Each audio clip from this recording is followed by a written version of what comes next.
사시면서 여러분에게 가장 크게 도움이 됐던 말, 어떤 사람에게 들었든지 아니면 어떤 삶의 경험을 통해서 깨달았든지, 삶의 경험을 통해서 내가 깨달은 것도 그 삶의 경험, 그 환경에서 들은 말이라고 비유적으로 표현할 수도 있겠죠. 여러분은 그런 경험 한번 머리에 떠올려 보시면 어떤 것입니까? 내게 도움이 되는 말, 거기에는 칭찬과 격려뿐만이 아니라 책망, 꾸지람 또는 실패, 이런 것도 포함된다는 거 다 아시지요? 여러분은 살면서 누구 말을 가장 잘 듣습니까? 어떤 사람이 무슨 말을 했다 그럴 때, 아이고 그 사람 얘기 콩으로 메주를 쓴다 그래도 안 믿어. 메주는 뭘로 쓰죠? 콩으로 쓰죠. 근데 콩으로 메주 쓴다 그래도 그 사람 얘기는 안 믿어. 그러면 그 대상이 되는 사람, 진짜로 그 사람은 못 믿을 사람이다, 교류할 대상이 아니다, 이런 판단을 가지고 있는 거죠. 반면에 이런 경우도 있어요. 누가 어떤 얘기를 했다. 그 사람이 얘기했어? 그러면 볼 것도 없어. 검토할 것도 없어. 무조건 믿으면 돼. 이 정도면 그 대상이 되는 사람, 그분을 굉장히 신뢰하고, 인품의 면이나 능력이나 어떤 판단하는 역량이나 그런 거를 완전히 신뢰한다, 그러는 거겠죠. 사람은 살면서 어떤 사람이든지 나는 누구 말을 잘 듣는다, 이런 대상이 있습니다. 여러분은 어떠십니까?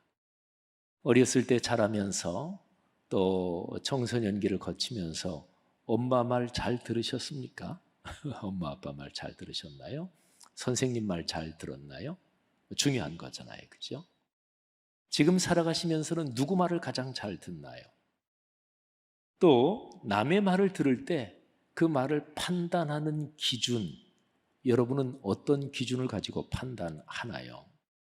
아까 제가 말씀드린 것처럼 누가 말했는지 그 말한 사람을 보고서, 그리고서 그 사람이 말한 건 믿을 수 있다.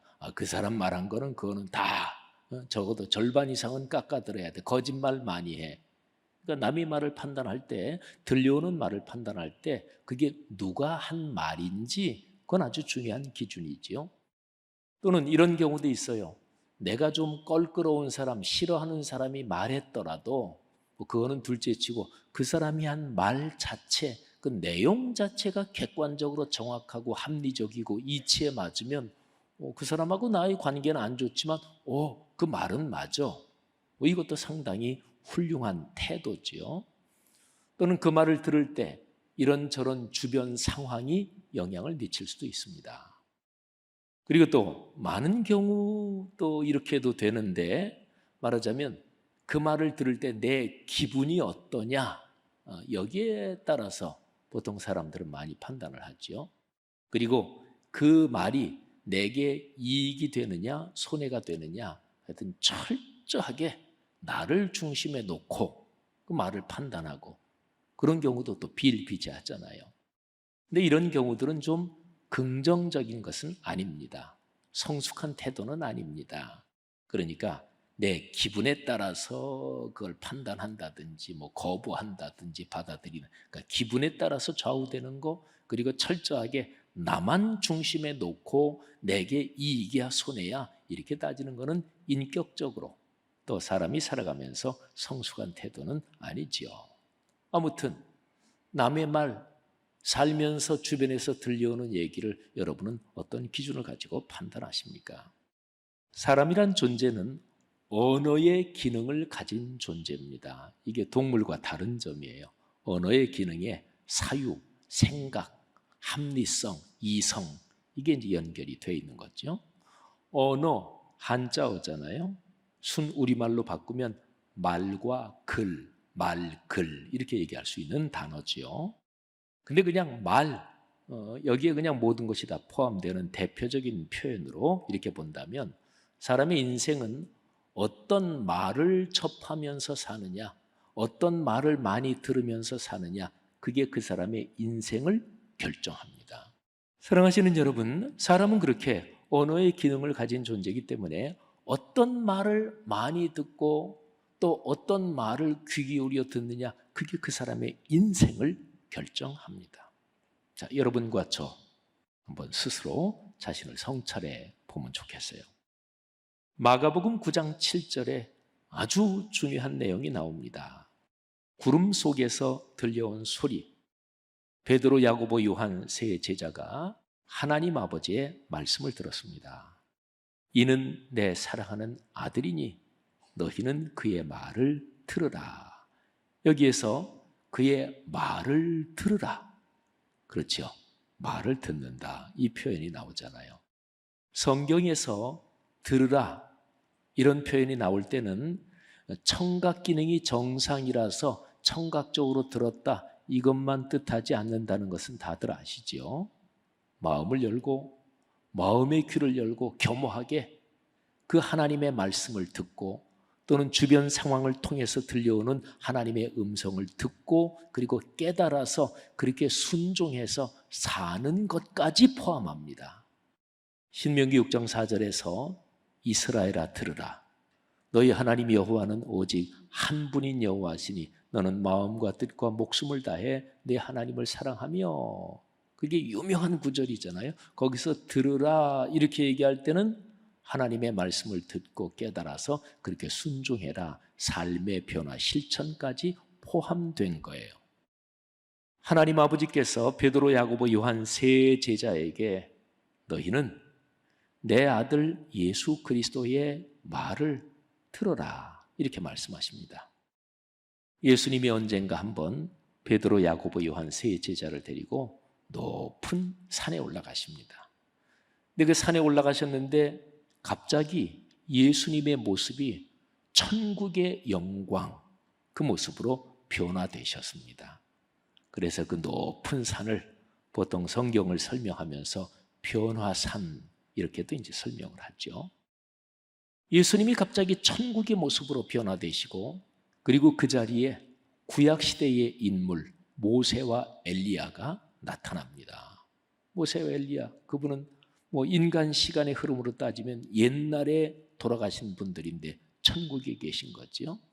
그래서 예수님, 모세, 엘리야 세 사람이 천국의 영광스러운 모습으로 서로 말씀을 나누시는 거예요. 거기서 베드로가 이렇게 얘기를 합니다. 주님, 저희가 여기에 초막 셋을 지면 어떨까요? 하나는 주님, 하나는 모세, 하나는 엘리야. 그리고 저희는 세 분 섬기면서 여기서 그렇게 살고 싶습니다. 이런 얘기죠. 아무튼 그런 상황 속에서 하늘에서 소리가 들리는 거예요. 이 예수는 내가 사랑하는 내 아들이다. 너희는 그의 말을 들어라. 마가복음에 나오는 그 예수님의 이야기 전체 흐름에 보면 제가 지금 말씀드린 너희는 그의 말을 들어라 이 9장 7절 이거하고 거의 같은 내용이 이미 마가복음 앞부분에 나옵니다. 마가복음이 시작되는 초반 부분이에요. 1장 11절입니다. 그때 상황은 예수님께서 세례 요한에게 세례를 받고 물에서 이렇게 올라오시는데 그때 하늘이 갈라지고 그러면서 성령이 비둘기 같은 모습으로 예수님에 내려오고 그러면서 그때도 소리가 들립니다. 이는 내 사랑하는 아들이라 내가 너를 기뻐하노라. 여러분, 요거는 이제 9장 7절에 있는 내용하고 끝부분이 조금 틀리죠. 그죠? 그래서 이 구절은 기본적으로는 내용의 맥락의 흐름이 일맥상통합니다. 그러니까 하늘에서 하나님 아버지께서 말씀을 하시는데 이 지상에 있는 예수라는 사람, 그 예수라는 인물이 하나님의 아들이고 내가 파송한 세상의 구세주다, 그리스도다 이런 얘기죠. 이는 내 사랑하는 아들이다.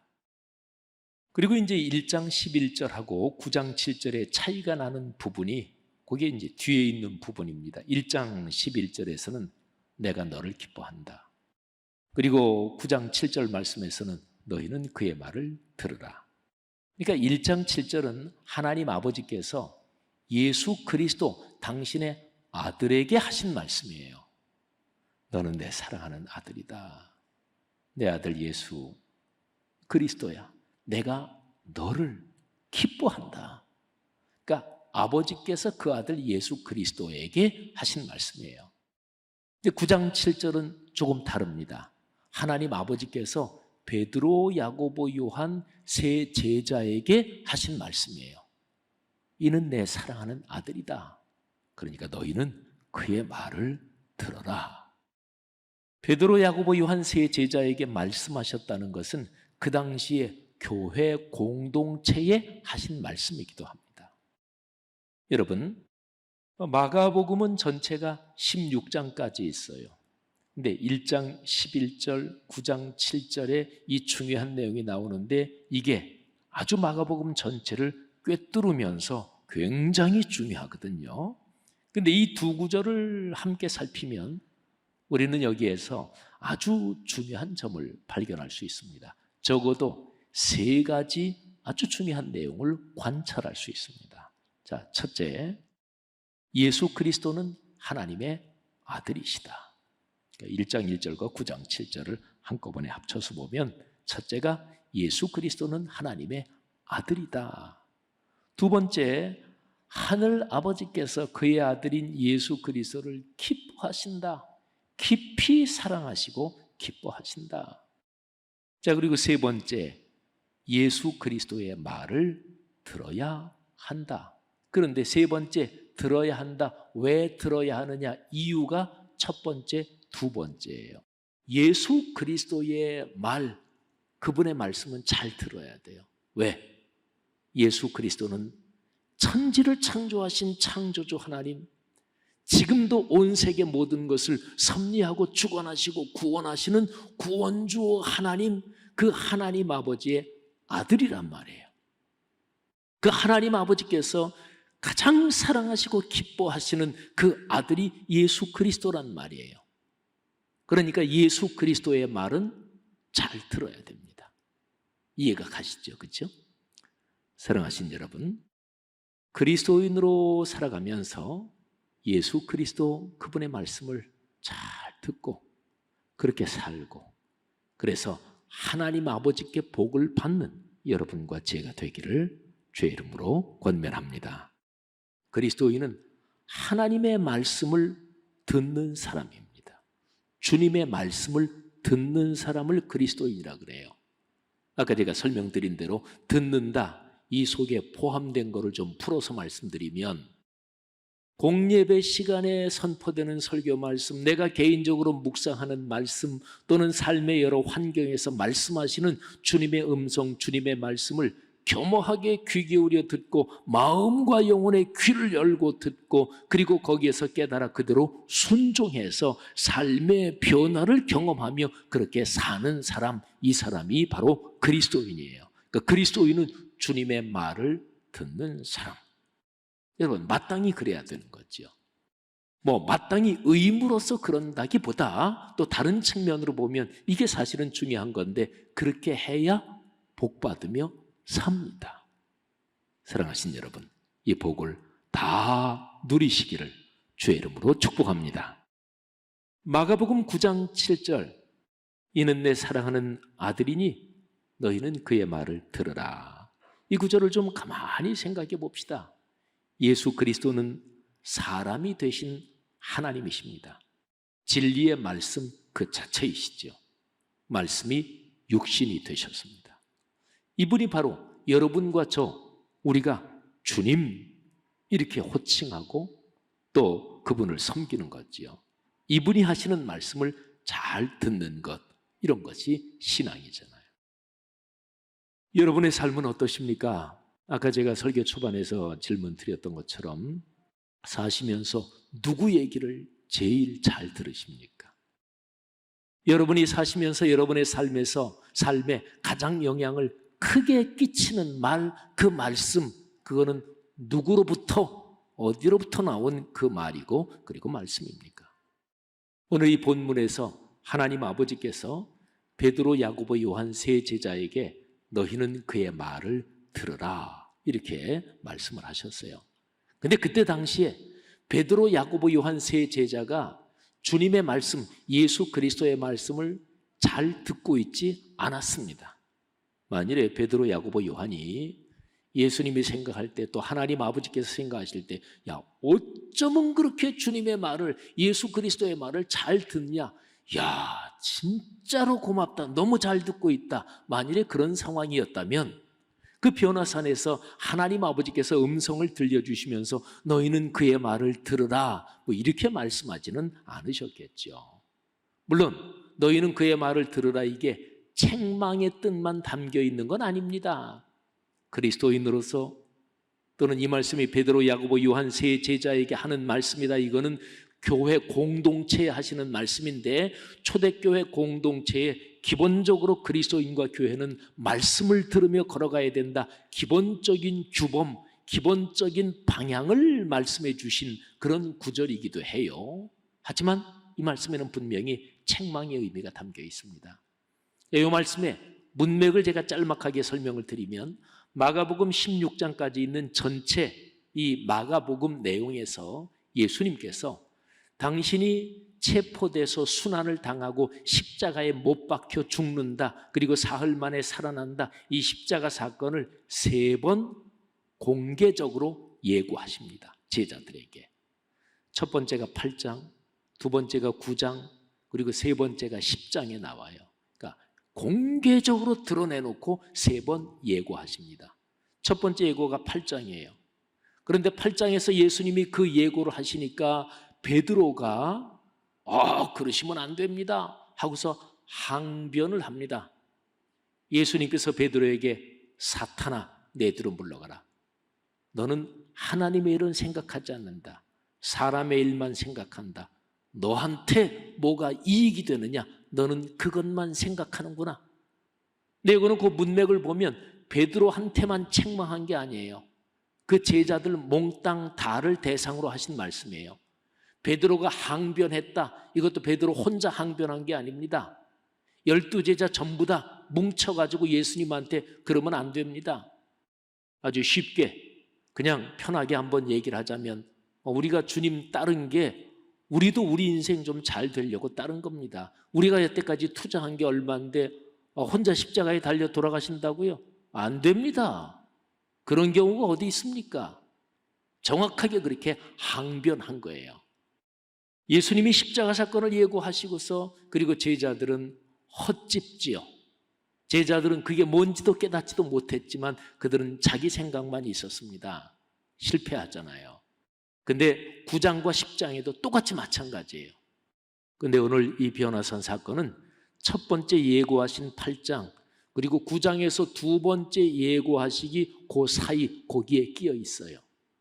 그러니까 베드로, 야고보, 요한은 이 변화산에서 하나님이 말씀해 주실 그 즈음에 예수님의 말씀을 잘 듣는 상태가 아니었습니다.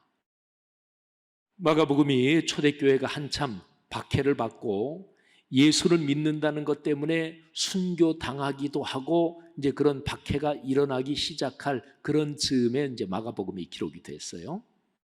그러니까 마가복음이 기록될 당시에 교회 공동체가 이런저런 어려움, 고난 가운데 있었는데 이 마가복음은 고난 중에서도 예수 그리스도의 길을 따라가면 그 고난을 이길 수 있다. 이런 권면을 하는 거거든요. 제자의 길이 뭐냐? 그리스도인의 길이 뭐냐? 고난을 두려워하면 안 되고 고난 중에도 복음의 말씀을 증언하면서 믿음을 지키고 걸어가야 된다. 이게 고난을 이기는 길이다. 이 권면을 하는 거거든요. 그러니까 그 초대교회 공동체, 고난 속에 있는 공동체에 주님의 말씀을 들어야 한다. 그래야 고난을 이길 수 있다. 이 권면을 하는 거지요. 사랑하신 여러분, 오늘 우리가 사는 이 세상 또 오늘날의 세계가 어떻습니까? 사랑하신 여러분, 우리가 마가복음을 묵상하고 있는데 1장 11절, 9장 7절에 주님의 말을 들어야 한다 이 얘기가 나오는데 마가복음의 제일 끄트머리로 한번 넘어가 보겠습니다. 마가복음은 16장까지 있는데 16장 제일 끝장 그리고 맨 마지막 두 절 16장 19절 20절 그리고 이제 마태복음 제일 끄트머리에 있는 것도 한번 같이 비교해서 보겠는데 그건 아주 유명한 구절이 딱 보면 압니다. 주 예수께서 말씀을 마치신 후에 하늘로 올려지사 하나님 우편에 앉으시니라. 제자들이 나가 두루 전파할새 주께서 함께 역사하사 그 따르는 표적으로 말씀을 확실히 증언하시니라. 아멘. 이게 마가복음의 맨 마지막이에요. 그러니까 맨 마지막 결론이 뭐냐? 말씀을 증언한다. 표적이 일어나요. 뭐 때문에? 말씀 증언하기 위해서.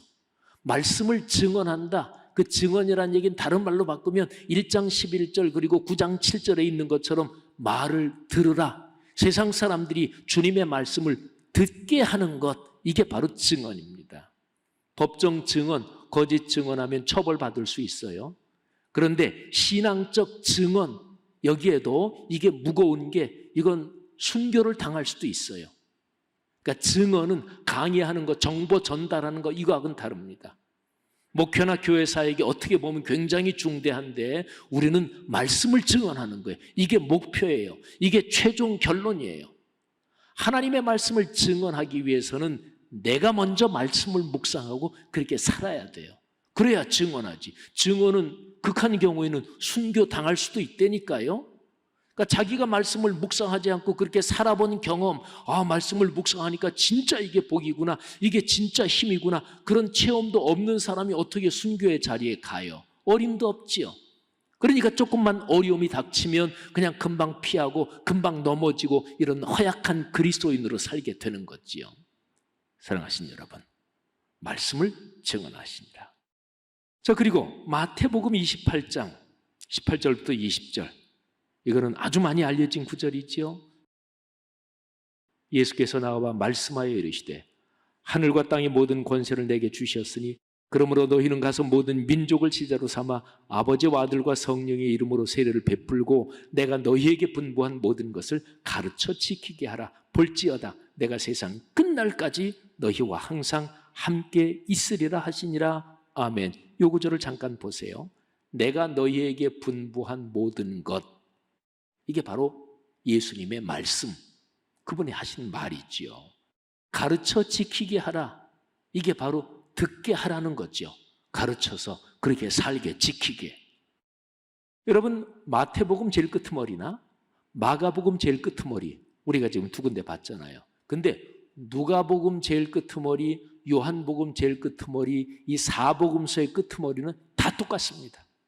표현은 다르고 그 제일 끝나는 상황이 조금 다르지만 본질로 보면 다 똑같아요. 말씀 증언해야 된다. 말씀이 삶으로 이어져야 된다. 말씀 삶 운동, 그리고 말씀 묵상을 통해 하나님의 말씀이 삶의 현장에서 작동해야 된다. 사복음서의 결론은 사실상 다 똑같습니다. 그렇습니다. 그분의 말을 들어야 합니다.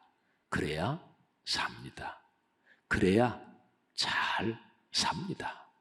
사랑하신 여러분, 이 복이 여러분과 우리 교회 공동체, 그리고 여기에서부터 시작이 돼서 한국교회 오늘날의 세계로 강물처럼 흐르기를, 그리고 이 귀중한 일, 이 중요한 소명을 위해서 하나님께서 마가복음 16장 맨 마지막에 있는 대로 표적도 이적도 일으키시고, 그리고 가족, 가문, 자녀, 후손도 축복하시고 경제적으로 영적으로 축복하실 것입니다.